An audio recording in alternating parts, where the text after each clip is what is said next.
Dear ladies and gentlemen, I just ask you for your kind patience since some negotiation items are going a tiny bit over time. We are still waiting for some of our panelists. So we'll just give maybe 3 to 5 minutes and we'll start afterwards. So thank you very much for your kind understanding and patience.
Test, test, test, audio test.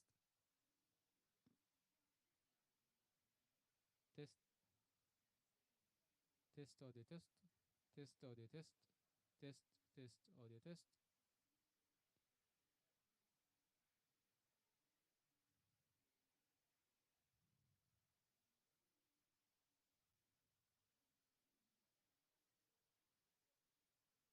test audio test, test.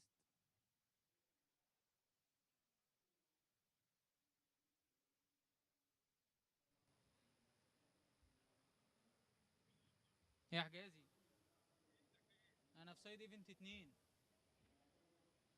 ايه؟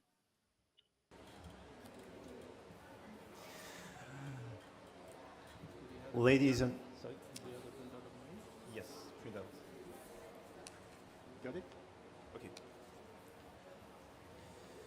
Ladies and gentlemen, thank you for your kind patience and your understanding. I would like to welcome you all to this side event of the UNFCCC Secretariat. The topic of this side event is supporting carbon pricing instruments in developing countries. I am Nicholas Mueller, and with the UNFCCC Secretariat, I support the t.b.a project, which stands for Collaborative Instruments for Ambitious Climate Action.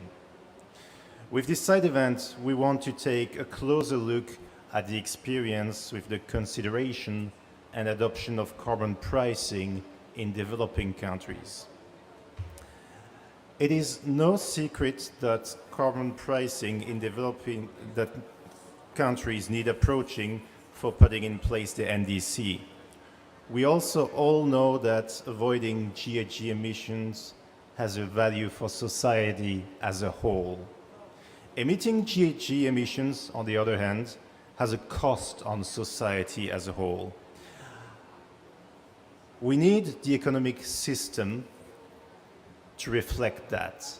Otherwise, in plain and simple terms, carbon pollution continues to be free. So when the t.b.a project was launched at COP22 in Marrakesh, the idea was very simple. Carbon pricing is one important policy for decarbonization. And if the Paris Agreement adopted, a growing range of parties will need to enhance their domestic mitigation policies to achieve their nationally determined contributions and their low-emission development strategies. But most developing countries interested in considering and adopting carbon pricing do need support. And in fact, as most of you know, the Paris Agreement calls on developed parties to provide support to developing countries. So to cover this topic, we have with us today a diverse experts ranging from a diverse set of experts who have been working on the ground to coordinate the support delivered to parties on carbon pricing. I'll apologize that some of them have not yet arrived due to logistic issues and time overrun for the negotiations, but I have good trust that they will be here anytime soon. So without waiting any further, allow me to introduce our presenters and panelists for today's event. So today with us is Mr. Perumal Arumugan, who is the manager at the mitigation division at the UNFCCC, where he manages the intergovernmental negotiation process on all international, cooperative and market-related mechanisms and issues under the Kyoto Protocol and Article 6 of the Paris Agreement. At the UNFCCC, he also provides technical advice on substantive technical issues related to quantification of mitigation benefits across various sectors, including that of the aviation-related mitigation methodologies. Then with us, we also have, just right to my left, we have Malin Alberg, who is the Deputy Head of Division KC3, International Financing of the Transformation International Market Mechanism. Malin has been working in the field of carbon market and carbon pricing for more than 15 years. In a division, she is responsible for the subject areas of carbon pricing, international market mechanisms, and issues related to the voluntary markets. Then already with us, we have Ms. Anna Him at the end of this table. Anna Him serves as the coordinator of the Reduce Your Carbon Footprint Carbon Component Program in the Mitigation Department of the Climate Change Directorate of the Ministry of the Environment in Panama. She leads the engagement process with organizations, national associations, as well as the technical tools under the program. So thank you very much, Anna, for having accepted also our invitation and being here today. It's a long trip from Panama, I understand, to be here. Then I'm going to also introduce, he's not here yet with us, but he should arrive anytime soon, Mr. El Hadji Diagne, who most of you know, of course, so which makes me question whether the introduction is even necessary, but anyway, Mr. Diagne is an engineer, senior consultant, and former president of the COMNAC, so the Senegalese National Board on Climate Change.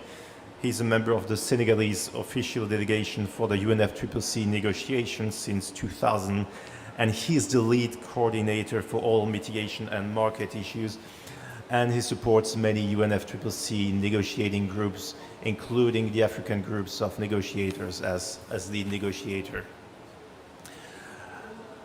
Last but not least, joining us soon, we'll have Mr. Kishan Kumar Singh, Kishan, who has been Trinidad and Tobago's lead technical negotiator on climate change for the past 25 years. He has held many international positions in UN climate negotiations. And nationally, he has been instrumental in defining the environmental and climate policy for Trinidad and Tobago, including authoring and coordinating the finalization of the national climate change policy. But without further waiting, let me hand over to Perumal, who is going to open with the keynote speech on behalf of our director, Mr. James Grabert. So, Perumal, over to you. Yep, thank you, Nico. First of all, apologies from James that he has been stuck with another meeting, and then he asked me to jump into this meeting. I could see quite a number of familiar faces, and you might be listening to a tired voice. It's primarily because of sleepless nights that's going on in the last 1 week in these negotiations, including the Article 6.4 supervisory body, which ran more than a day before the beginning of the COP. So this was the first time that we have to be working overnight even before the start of the COP. So having sending the apologies from James' side, dear ladies and gentlemen, it gives me a great pleasure to be here with you today for this event on supporting carbon pricing instruments in developing countries. Allow me first of all to thank our panelists that have joined us today. You have not seen a couple of them. I received a call from one of them. He's on his way. Mbai is on his way. We were together in the same room, and he's coming after his negotiations.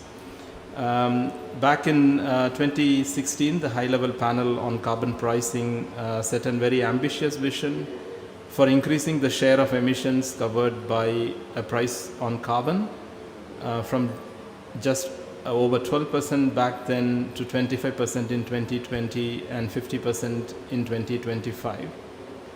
Against all the odds, the interim goal of 25% was just achieved this year.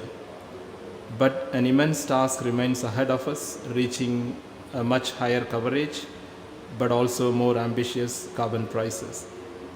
Despite the work that is ahead of us, allow me to share with you an optimistic note. The carbon pricing schemes today are already largely in place in developed countries. At the same time, we are seeing a rapid expansion of plans in developing countries to put in place carbon prices. And increasingly, pricing mechanisms are rapidly making headways into new sectors such as the transportation sector. Allow me also to quote the IPCC Special 1.5 degree report, which says an explicit carbon prices remains a necessary condition of ambitious climate policies. Indeed, limiting the warming to 1.5 degree will require aligning the economic systems with climate objectives, something which can effectively be achieved through carbon pricing approaches. It is therefore of no surprise that we continue to see more and more jurisdiction considering and adopting carbon pricing approaches or related pricing policies as one of their major climate change mitigation policies. By setting a price on carbon, countries makes it clear that their economic system will favor a much climate-friendly solutions. The project, the Collaborative Instruments for Ambitious Climate Action, was launched at COP22 in Marrakesh with the objective to assist parties in the development of carbon pricing approaches for implementing their NDCs under the Paris Agreement and foster collaboration. Over the years, starting from Marrakesh, the project has supported 12 parties and groups of parties comprised in 4 continents: the Panama, the Dominican Republic, Trinidad and Tobago, Senegal, Ghana, Nigeria, Guinea, Guinea-Bissau, Kenya, and ASEAN as a group of countries, East African countries, Kenya, and Pakistan. The project has entered its 3rd phase, which started in July this year. Over the coming years, the project intends to continue supporting parties and groups of parties in establishing carbon pricing instruments as well as other price-based mechanisms which can be fees, incentives, and or tradable certificates for achieving their climate ambition. With Article 6 rules, modalities and procedures adopted, one exception is of course to see on emergence of plan for increasing cooperation in the carbon pricing. This may come of course in many forms of cooperation that might take, and I hope that today's event will shed some light on what selected developing countries are doing in relation to carbon pricing and the help which can be provided. Before I close my intervention, I would like to thank the donors who have made the activities which are going to present possible. The Government of Germany and the Government of Quebec. I would also like to thank our regional collaboration centers which are having a handhold exercise in terms of implementing these projects on the ground. To all, I wish you an excellent and a successful event. The message from James. Thank you.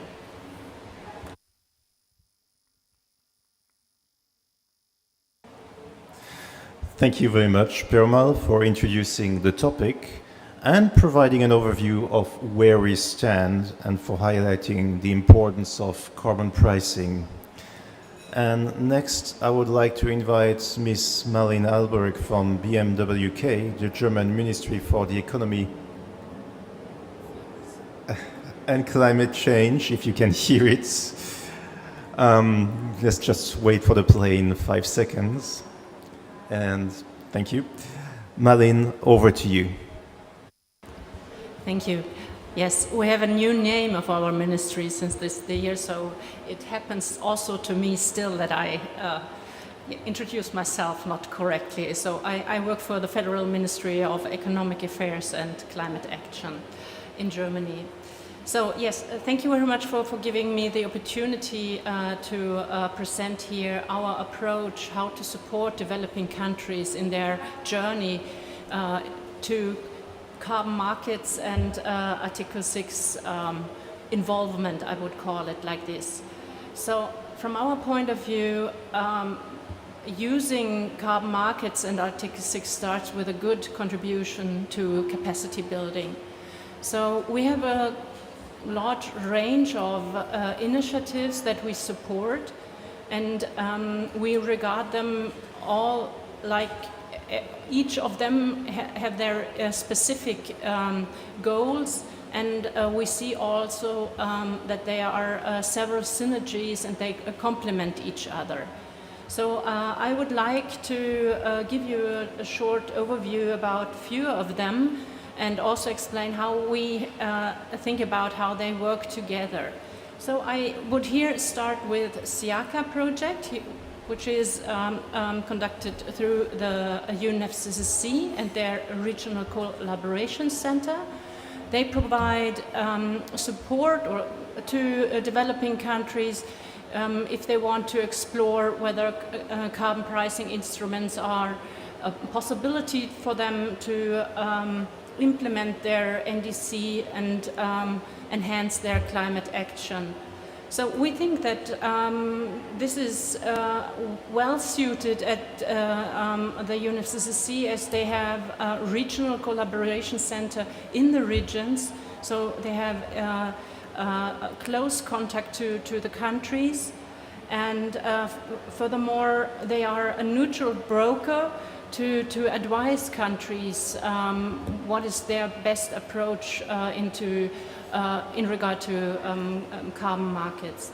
So from our point of view, this initiative also complements our support to the World Bank program Partnership for Market Implementation, which was launched in 2019.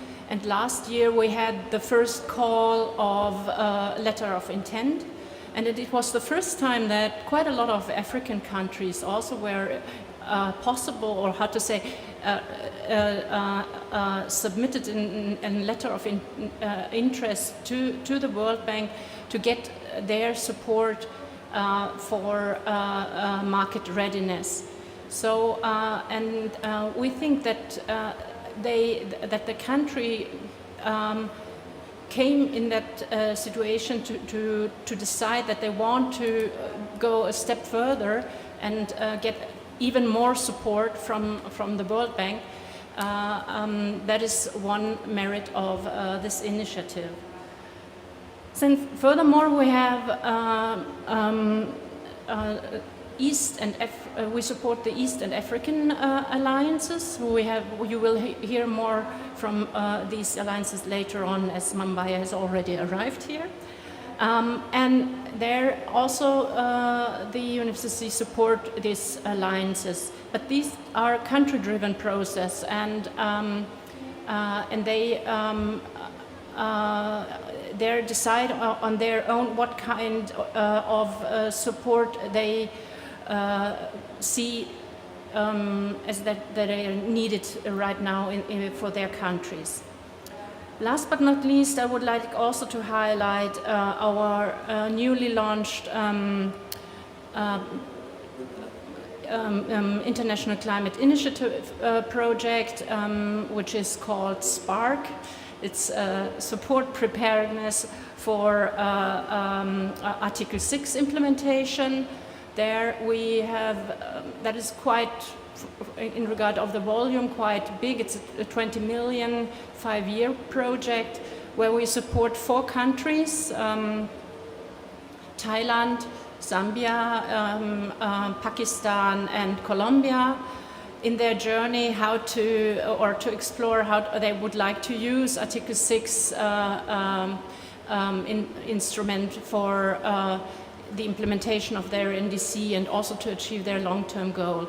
So there we will have a deep dive into their NDC, explore what kind and in which area, in which sectors, in which activity these countries would like to have Article 6 activities where they will be able to transfer mitigation outcomes.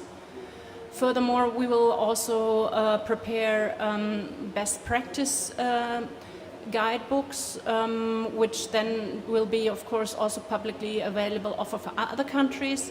And furthermore, there is also an important part of that project where we foresee an outreach to other interested countries, and we have also newly launched an exchange forum for Article 6 practitioners.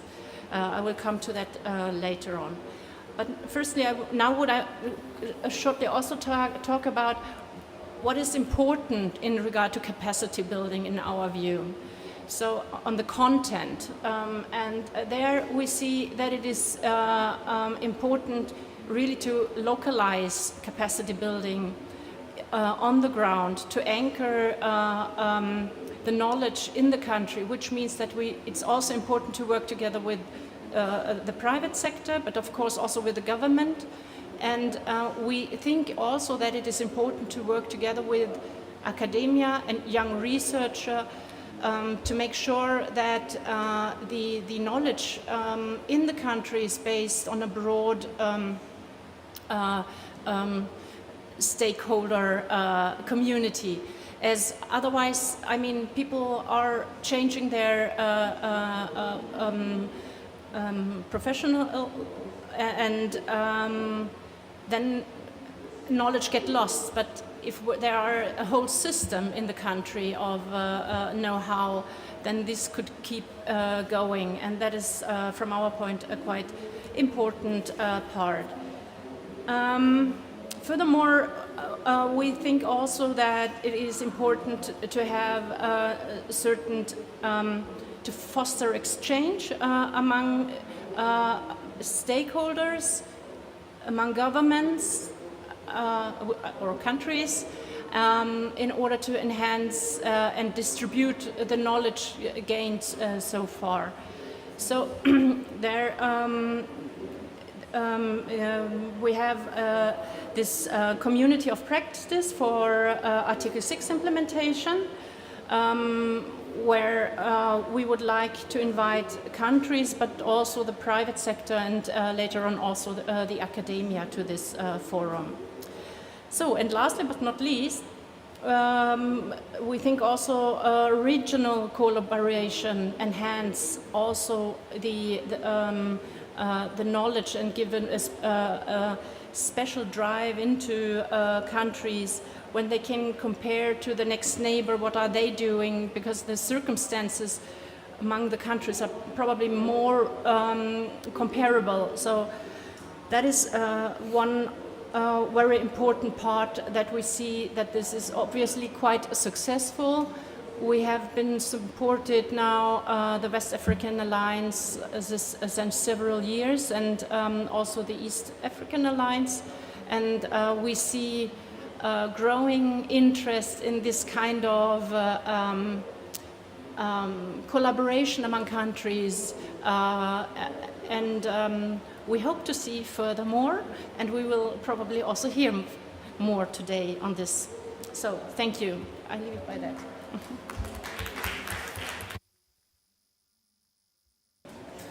So thank you very much, Marlene, for your great intervention and detailing your views.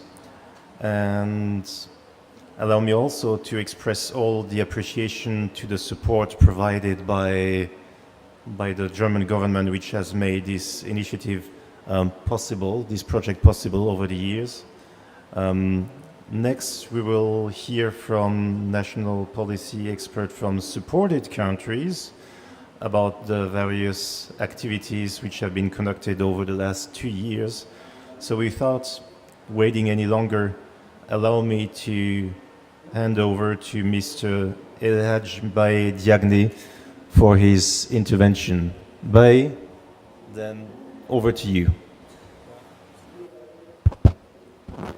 Thank you. Is it working? Yes.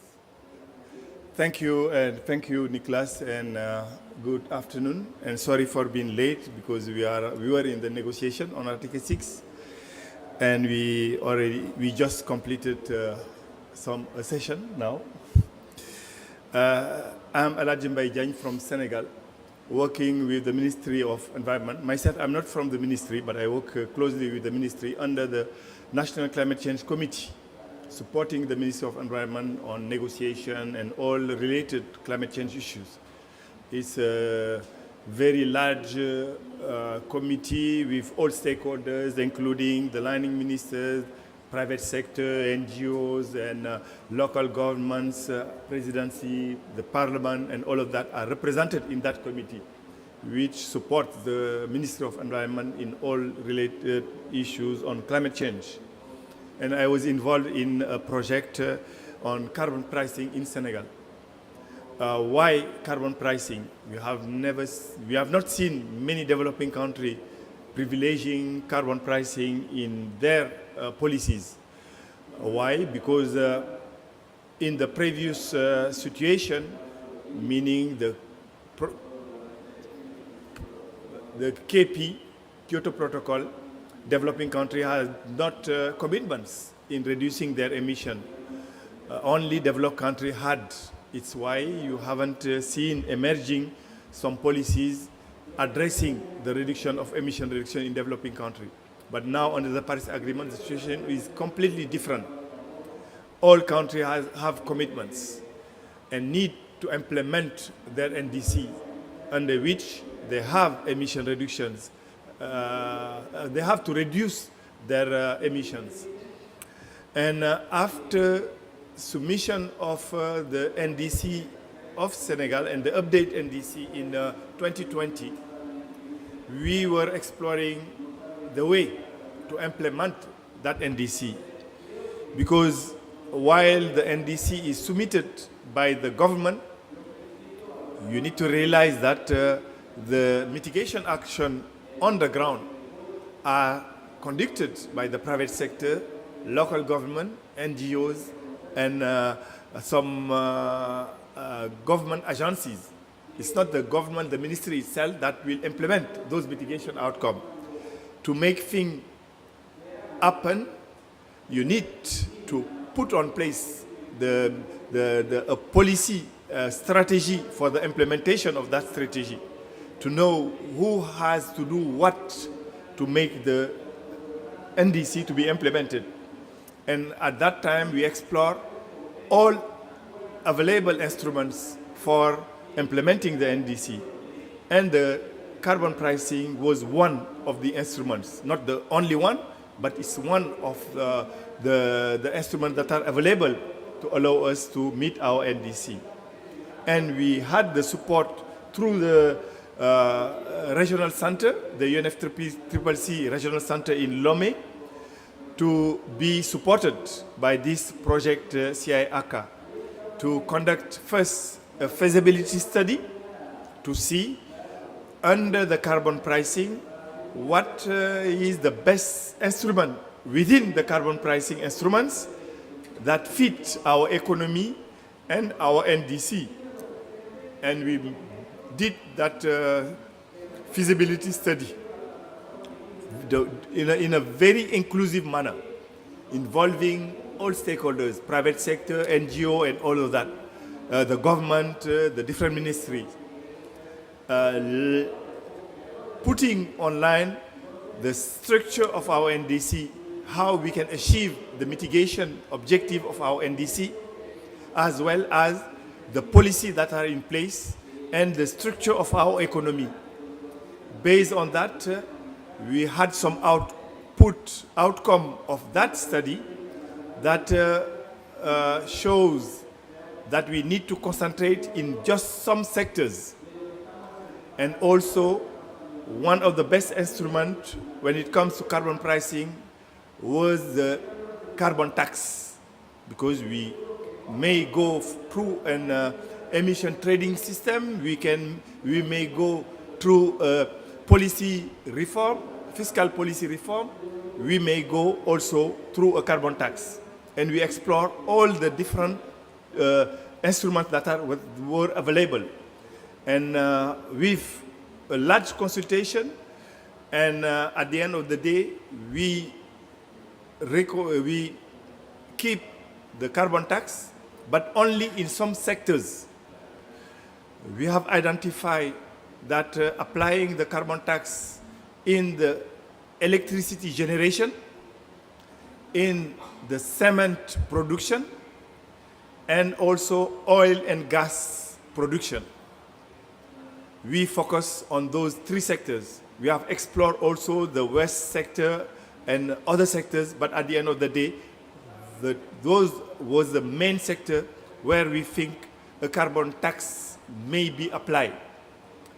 Because of their structure, we have just some actors, they are well organized, they can report, they can monitor all their emissions, and we can, at the government level, also monitor what's happening in those sectors.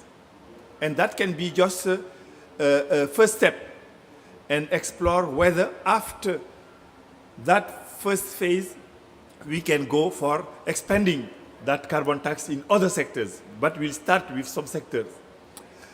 And also, after that, we conduct always with the support of the project, a second phase to try to analyze what will be the impact of that carbon tax in those sectors in the global economy, in the job creation, in the GDP in different sectors, in the different prices, and so on. We did a large study to see what will be the potential impact, and depending to the level of the tax also. That second phase was well conducted, and we have already the result of that. And based on that, we have also identified that we need further study, because we are in a regional, we have an economic region in West Africa. It's an ECOWAS, Economical Community for West African Countries. And we have the free trading within the different countries. And if one country adopts a carbon tax without knowing what will happen in the other country, there will be some challenges they will face. We also have, during the study, identified some critical elements that needed to be addressed. It's why we requested the CIACA to see how that can be done through a third phase. But at the same time, we are part of the partnership for market implementation coordinated by the World Bank. We are part of that. And under this program, we have also two components. One, to prepare our country for a readiness to the market, carbon market, but also this carbon pricing. Because we want also to have a very close link between the carbon market and the carbon tax. We want the entities that are subject to the tax to be able to offset their emission through the emission reduction through the market within project implemented within the country. For example, a company generating electricity that is not in a situation to meet the target when it comes and need to pay tax can offset its emission using a project with cook stove or biodigesters within the country. That is already registered under a very robust system like the 6.4 or voluntary independent carbon standards. So we want to link all of that to support small projects in some areas, as well as pushing the big companies to reduce their emissions.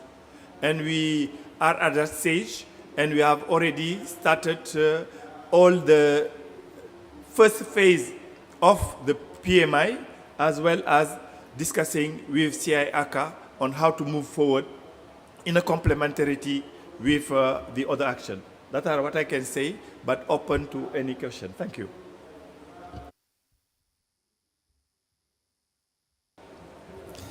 Thank you very much, Bai, for this very interesting intervention, and which actually pertains to a very interesting set of studies conducted for the country.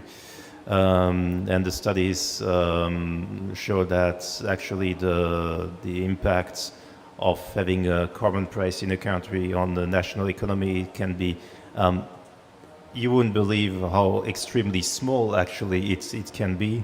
If actually the parameters are properly adjusted. And with this intervention, we would like to, that is concluded, we would like to switch to the next speaker. So I would call on Anahim to provide us some insight in what has been supported in Panama. So Anna, you may have to go to the computer, as you have some PowerPoint to present. It will just take a couple of seconds. Thank you. Thank you.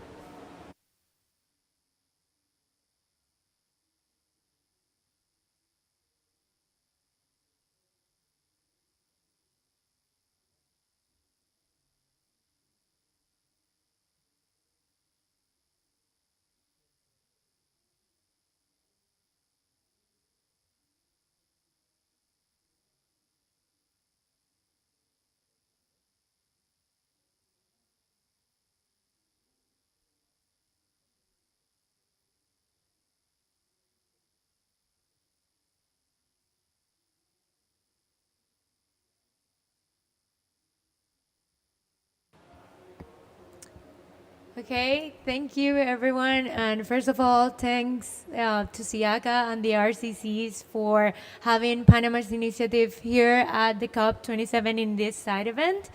Today I'm going to present the program Reduce Your Corporate Footprint, specifically the carbon component, which is one of the initiatives that SIACA supported in Panama from 2020 to 2021 approximately. So I'm going to start with the regulatory framework. Panama established its executive decree number 100 of October 2020. And this framework sets and established the Reduce Your Footprint National Program for the management and monitoring of low carbon economy and social development in Panama. This decree basically sets 5 main pillars that will help guide the mitigation actions in our country. I'm going to focus today on the voluntary GHG emissions and mitigation actions registry, which under this registry we will have 4 different initiatives to quantify emissions, specifically GHG emissions, in different levels, such as corporations, projects, and municipalities or cities. I'm going to focus on the corporate level, specifically the corporate carbon, reduce your corporate footprint in English, carbon component, or in Spanish, reduce t.b.a. corporativo carbono, which is the first voluntary government program for the management of the carbon footprint at the organizational level in Panama. This is the only program that is implemented already, and the other 3 were still in the design phase. So the main objectives of this program is to establish a standardized process to identify, calculate, reduce, compensate, neutralize, verify, and report all the emissions generated within the operational limits in public, private, and civil society organizations within Panama's limits. Why this initiative is important? Well, basically, the national carbon market started its design, the domestic carbon market design, last year, but its foundation is based on this corporate program that basically helped us study the demand of these future carbon markets, and it also helps us identify those specific sectors that are the most emitting sectors in Panama. Secondly, this is the example for other national GHG program. As I mentioned before, we are planning to have 4 of them, but the corporate one is the only implemented at the moment. This basically helps set a baseline, a platform, the different tools that need to be done for these programs to run in our country. Lastly, the engagement of the private sector in the national climate action. This is the first program that basically links and records the efforts of the private sector in Panama as part of the commitments under our NDCs. Actually, we have one of the goals under our NDC is achieving the report of 100 or more organizations by 2025. And this year, 2022, we already achieved having that amount of organizations in the program. This program has 3 main tools. The first one is a technical standard, which is based on the GHG Protocol Corporate Accounting and Reporting Standard. And it also sets all the registration process and the recognition system under the program. We also have a calculation tool, which is an Excel, that basically helps the organizations quantify and report their reductions and compensations. And lastly, we have a GHG declaration format or a report format, which is a Word file that helps us receive the information in a standardized way. We also have a virtual platform, since we aim to be 100% digital, like the exchange of information with the organizations, we want it to be 100% digital, so we already set a virtual platform. We have a recognition system that I'm going to present after this slide, and we have some supporting documents.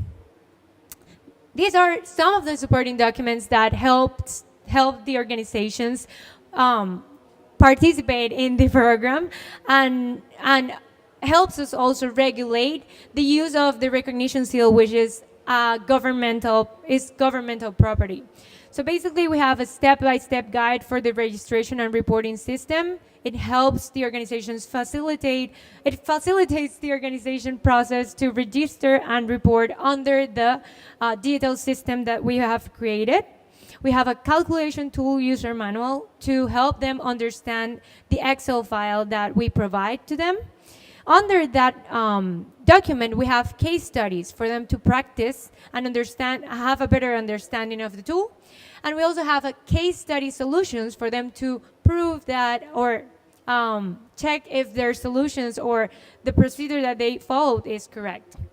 We also have a recognition seal user manual. As I said, this is a brand that is owned by the government, so we need to give them tools to understand how and what are the rules for them to use this publicly.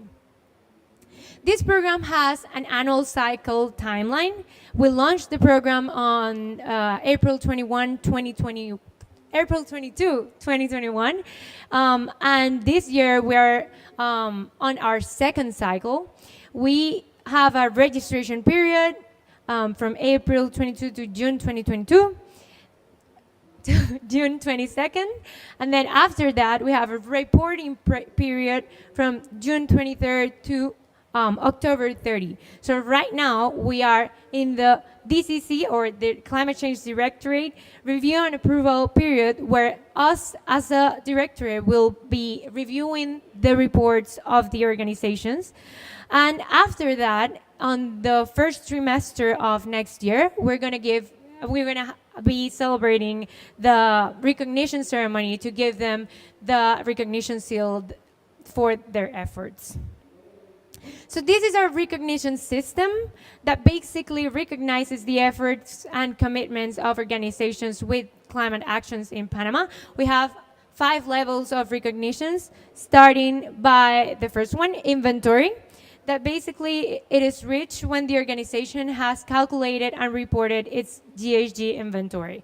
This is the only level that does not require a third-party verification, and we set this level because when we did a benchmark to understand how the organizations were, how were the organizations in terms of this reporting process, we realized that most of them didn't know about the quantification. So this is like a pilot phase where we're giving them the opportunity to start this practice. The second, third, fourth, and fifth level required a third-party verification. Second level is Inventory Plus. They quantify, report, and verify their emissions. Third level is Reduction. They quantify, implement mitigation actions, and then report to the ministry their inventory and their reductions. The fourth level is Compensation or offsets, that where basically the organizations quantify, verify, and implement mitigation actions, and also compensate part of their not reduced emissions. And lastly, we have neutrality, that basically is achieved when the organization quantifies, implement mitigation actions, and compensate their carbon footprint. We have these recognition elements, a ministerial resolution, a certificate, and an award. This is the award that we gave the organizations last year, which is made of 1,500 grams of recycled plastic. And we supported 2 major entrepreneurs that are basically giving different options of sustainable materials for us in Panama to have these options in the market. This is a step-by-step for organizations. It starts with the registration. Then we have a approval of those documents that they need to give us to prove that there are really organizations established in Panama. Then they start identifying the emission sources, collecting activity data. They calculate the carbon footprint. They fill out the GHG declaration. Then we start reviewing and approving those reports, and then we issue the recognition.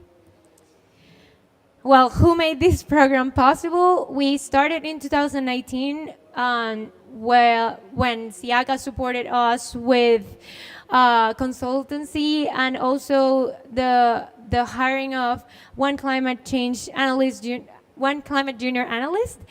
And we basically, with that support, developed the draft of the technical standard, the calculation tool on its first version, and a reporting format draft. After that, we received the support of the CBIT, Capacity Building Initiative for Transparency, and now we are running with the Ministry of Environment funds, which is pretty good because that means that we created local capacity. Some of the program results. This is a photo of last year's recognition ceremony. So last year we had 71 organizations registered in the program. 56 of them reached the report phase, and we quantify approximately 495,000 tons of CO2 equivalent. All of them applied to the first level of recognitions as a first practice, and 25 of them committed with a carbon neutrality by 2050 under the first 50 declaration. Lastly, this year's results, which were really, really exciting for us as a ministry. We accomplished a total of 158 organizations under the program. 86 of them are completely new to the process, and 6 of them signed the first 50 declaration, having a total of 31 organizations committed with carbon neutrality by 2050. Thank you so much.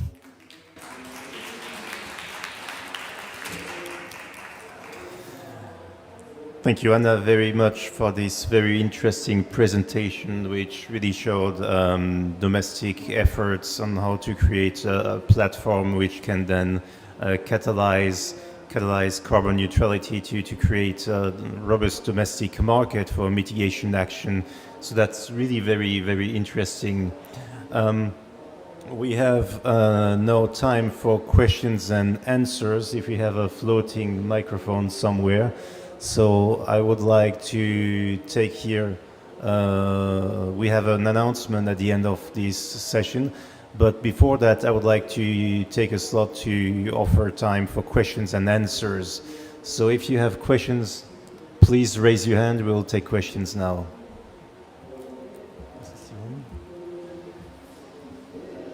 Thank you and congratulations all. It has been a very enlightening session. I'm Carmen Virasoro from Argentina.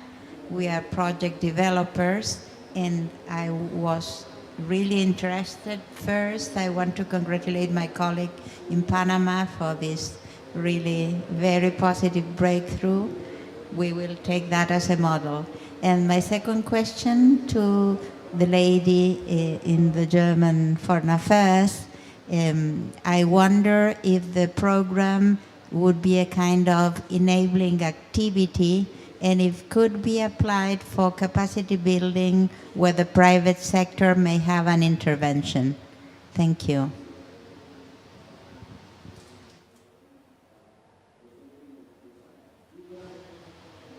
Thank you. We take one other question. Thank you very much. My name is Dastan Shimbo, is from the United Republic of Tanzania. My question is on developing carbon pricing instrument that will cover internationally. That means it's not for a specific country, because the issue of pricing has not been very open. There are no transparency. And the markets for the developing countries, they are not aware where they can sell their credits.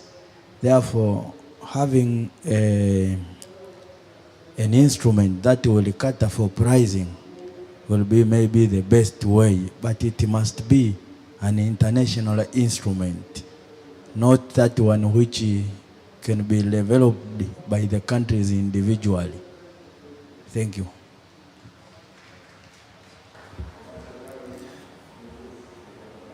Thank you. Maybe we'll take one more question and then we'll have a round of answers. Also. Thank you. I also would like to congratulate Panama for this excellent initiative, but also presentation.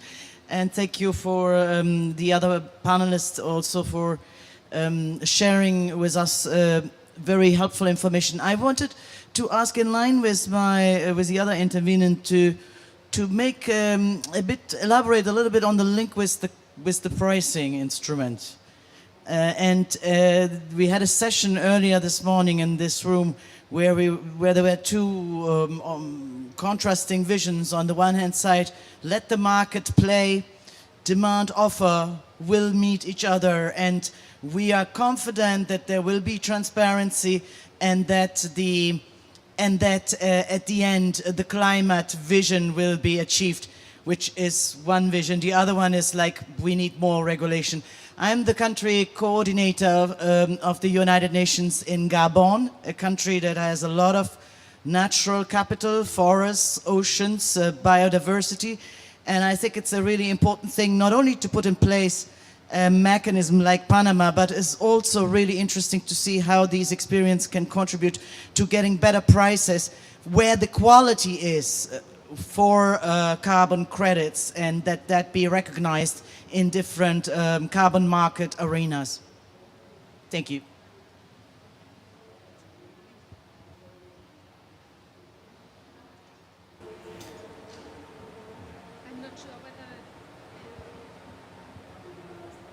Thank you. So I think Marine, the first question was maybe directed to you.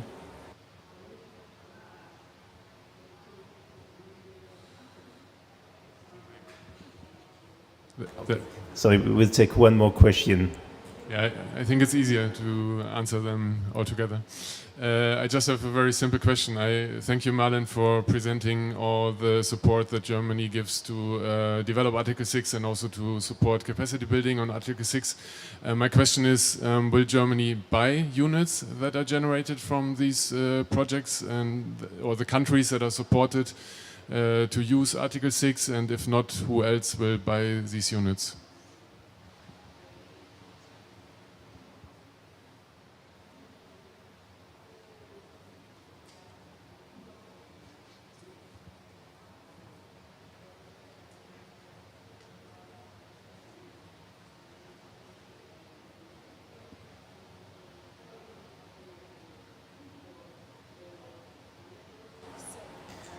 So I was wondering, Marine, if you wanted to answer the first question. Otherwise, I would take it, but please feel free.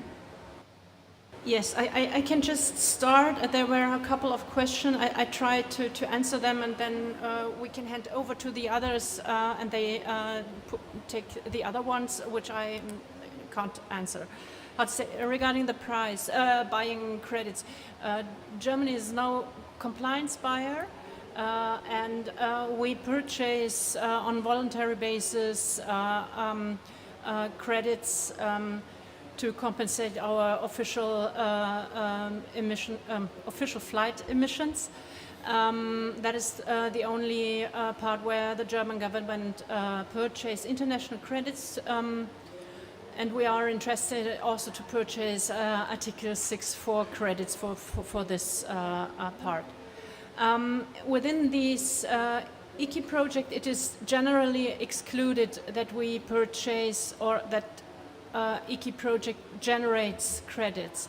What we do within the one project which I explained called Spark, there, if the countries are interested, we also have allocated money to support the development of pilots. But that is more on the conceptual level. There, the implementation of these projects has to be financed outside the IKI project, because for us there is a clear difference between climate finance and carbon markets. So the support to the countries is climate finance, of course, but the market is something else. Then the question in regard to transparency and let the market go, or where is how much regulation does the market need? I think there is different views on this topic.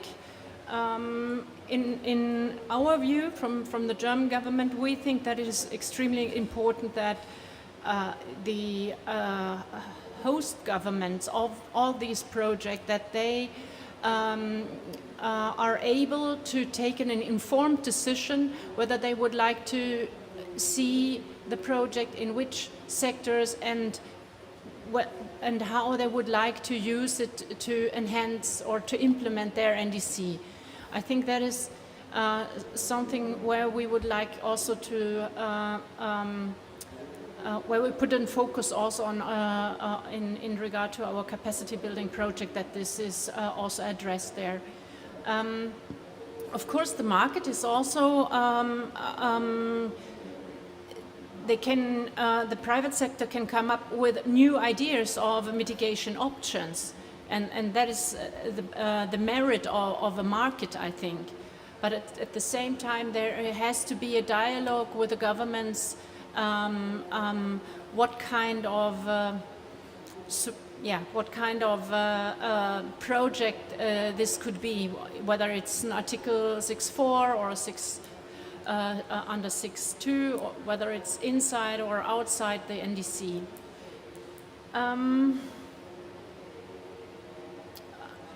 Yes, I leave it by that. Maybe I come back later on. So please. No, thanks, Marlene, and thanks for the questions. Let me also try to the extent possible that I would able to contribute. I think in terms of the first question from the colleague from Argentina, I think there are two ways of looking at it. I believe that one is in terms of, I think one of the objectives of SIACA and other carbon pricing instruments is also to have active participation of the private sector. Like the moment you have been developing infrastructures and framework that could assist a kind of a flow that could go into activities, mitigation activities where private sector can be involved. Like I would say that as an creation of an enabling framework, I think that is where there are different ways of doing it. You can directly support activity participants who are implementing the mitigation activities, or you can facilitate in terms of developing the frameworks in which the project individual entity actors and the private sector can benefit from such kind of an efforts. Of course, I will leave it to Marlene in terms of further elaborating on that. And in terms of the colleague from Tanzania, I think like one of the international carbon markets, I think I have understood as two sets of question. One, I think you are asking in terms of fair pricing. I think more and more the market participants are seeing is what is needed is that kind of a fair pricing, which there are times the market only works that when there are a sufficient fair pricing that is available. With all countries taking an NDC, I think it is coming as kind of a behavior and a kind of a assessment that people are doing whether the price that is being offered is the right price. I think the negotiations on prices, it's nothing to do with something could not be controlled internationally, but I think it is done on a bilateral basis when you are a buyer or a seller. But I think like the primary reason is that when all countries have its NDC, and I think when you sell certain units out of your country, and if they are national assets, for you to be included in your emission inventories, it's kind of, you are creating a negative environmental debt in your country's accounts. So in such situation, I believe that more and more there would be a call for fair price within the carbon market. That's what I see as, not from the Secretariat perspective, but looking at how market is emerging, I think that would happen. Then the need for an international carbon market, I think Paris Agreement has provided that instrument as Article 6.4, which people are still discussing in terms of you have the foundational rules, but further rules are being developed in terms of implementation, which is currently happening. And then in terms of the third question, from the colleague from UN in Gabon. To me, like it's one of my new acronyms that I am using quite a lot. In terms of whether you are transparent or something, like I would say that for any transactions to happen in a financial world, to have the adequate transparency and accuracy and security in terms of the transaction, we always use the SWIFT code in your financial transactions. And from an environmental transaction, I always use the word SIFT, SIFT, which is the supplementarity, integrity, fungibility, and transparency. As the foundation for, so any actions, like if Gabon is talking about the restoration of 90 million credits that has been claimed by Minister Lee White in terms of achievements through the RED+ assessment or not, as long as that they can go through the foundational principles of carbon markets in terms of whether or not they are beyond what would have been done in the business as usual, which I would call it as a supplementarity. Then in terms of integrity, there are issues related to establishment of baseline monitoring, reporting and verification. And fungibility is that whether or not these units, when are being traded, whether they are at an equal footing and whether it is creating market distortion, that is something one has to look at. And the last part is the transparency in terms of such transactions, and that is where I believe that in the future the tracking of such movements of such units that goes across boundary would play a major role. Hopefully I covered, and apologies to get out of this podium, not to get more questions. I have to just go to my next meeting at 2:30. Thanks. Thank you. And we actually have 20 minutes left. So that means if there, oh, sorry. Or is there anything that you wanted to add, Anna, otherwise? We can still take a couple of questions as we have 20 minutes left. So it's up to you. I see no hands raised. Otherwise, I will invite as an addition to this session, our friend Crispin Dauvergne from OACS to come to the podium, and he's going to make a short intervention on opportunities for regional cooperation on carbon markets and climate finance in the Eastern Caribbean. So, Crispin, thank you very much for joining us today. I understand it's been probably a very long journey from the Caribbean to Sharm el-Sheikh. So thank you very much for being here and for your intervention. Over to you. Thank you so much, Mr. Chair and Mr. Moderator, and thank you to all the other panelists who've spoken previously.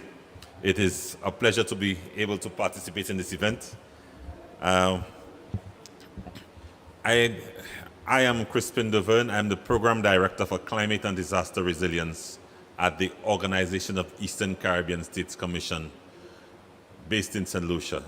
Now, for those of you who've never heard of the Organization of Eastern Caribbean States, or OECS, the OECS is an 11-member grouping of countries in the Eastern Caribbean. So, in alphabetical order, we have Anguilla, Antigua and Barbuda, Commonwealth of Dominica, Grenada, Guadeloupe, Martinique, St. Kitts and Nevis, St. Lucia, St. Vincent and the Grenadines. I think I may have forgotten the British Virgin Islands and Montserrat. So I'm still jet lagged after a couple of days, so please forgive me. And so that's 11. Of these, 6 are independent, which is Antigua and Barbuda, Dominica, Grenada, St. Kitts and Nevis, St. Lucia, St. Vincent and the Grenadines. And they are all party to the convention and the Paris Agreement. Martinique and Guadeloupe are French territories, and Montserrat, British Virgin Islands, and Anguilla are UK overseas territories. Now, these are small countries, very small islands, and one can say that with small populations, small economies, that and recognizing that the economies, that the emissions, are relatively low, one wonders what would be doing in a carbon regime, so to speak. But all the countries that are party to the Paris Agreement have expressed an interest in playing their part in addressing climate change because the Eastern Caribbean, the Caribbean as a whole, but particularly the Eastern Caribbean, is particularly vulnerable to climate change. And we're seeing intensifying hurricanes, floods, droughts, sea level rise that is happening really quickly, and it's eroding our coastlines, destroying submerging our coral reefs and our mangroves and so on. So it's a real concern. And we have tried to demonstrate leadership, climate leadership, by, as they say, doing the right thing. So our NDCs have been pretty ambitious. A number of our countries are talking about 44-45% emissions reductions by 2030. And we all recognize, though, that given our limited resources, small size, small economies, in many cases high debt to GDP ratio, that we cannot do it alone and we require external support. But we see opportunities provided through Article 6 for participating in carbon markets. Now, again, because of our small size and bearing in mind history, because during the, we were relatively ignored during the CDM because a lot of potential investors thought that we were too small, so especially as individual countries. So what we really are interested in is taking a collective approach. And so we are interested in basically coming together, for one thing, for scale, but also because we are at the beginning of what is a steep learning curve for us. We want to learn together about carbon markets. We want to build our capacity together, exchange experiences. We want to, so we want to put all this in place. We want to find out what is the best approach to do this so that we can do this right. And what the best opportunities there are for us to engage in markets. If I haven't said it, we want to build our capacities together. We want to learn. We also want to be able to collaborate with other SIDS regions and any other regions that where we think that there's mutual benefit. So we have actually learned. We've been learning, observing from the experiences of our brothers and sisters in East Africa and West Africa, and we've seen how partnership has brought them. How far partnership has brought them. In the last several months, we've actually begun working with our private sector, our public sector, raising awareness, identifying the opportunities that may arise through, for example, the increased diffusion of photovoltaics, that's solar PV, and also taking the opportunities that may arise from electric mobility, for example. In fact, there's one international organization is actually working with the Commonwealth of Dominica on a carbon project that involves electric mobility. So that is something for us that is very encouraging, and we want to see more opportunities like this. So at this point, what I'm in a position to announce is that work has already commenced towards the establishment of an alliance, a carbon alliance for the Eastern Caribbean. So we've already begun to engage countries. There is interest that has been expressed, and we're working together right now to make it happen.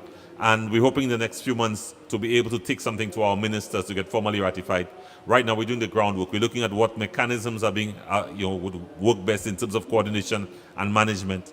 We're looking at which stakeholders would be best placed. And we're looking at, for example, what role regional entities like the OECS can play.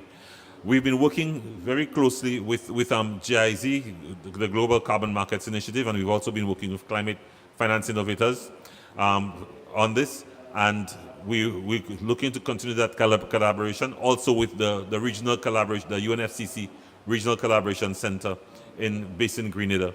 So like I said, we're looking forward in the next few months to be able to make a more concrete announcement that this alliance actually exists. But I can announce today that the work is underway, and we've been making quiet but significant progress. And like I said, we look forward to announcing something more concrete in the next few months. Thank you very much. Thank you very much, Crispin. And with this, we come to the end of this session. And of course, those of you who have questions to Crispin can ask him directly, as he may be able to answer better than I do. And with this, I thank you all very much. Have a very nice COP. Have a nice day.